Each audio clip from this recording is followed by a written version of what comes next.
So let's give them what they're looking for. Let's stay on top of their mind. Let's stay in their inbox. You should have something like that. And look, an email sequence is freaking dirt cheap. 3 years ago, you had to bring in a writer to write the emails. You had to have some high-end email company like ConvertKit or something like that to do it. Nowadays, you don't.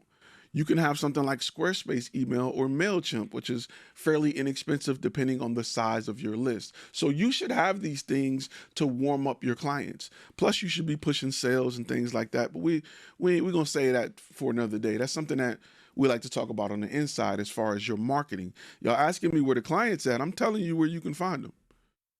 I'm telling you where you can find them. The goal is to bring people to your site and convert them to clients.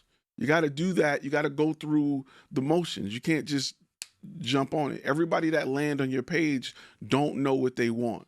And I tell people all the time, and I even posted something like this in the community where I was working with a department of the city. Most people don't know what they want.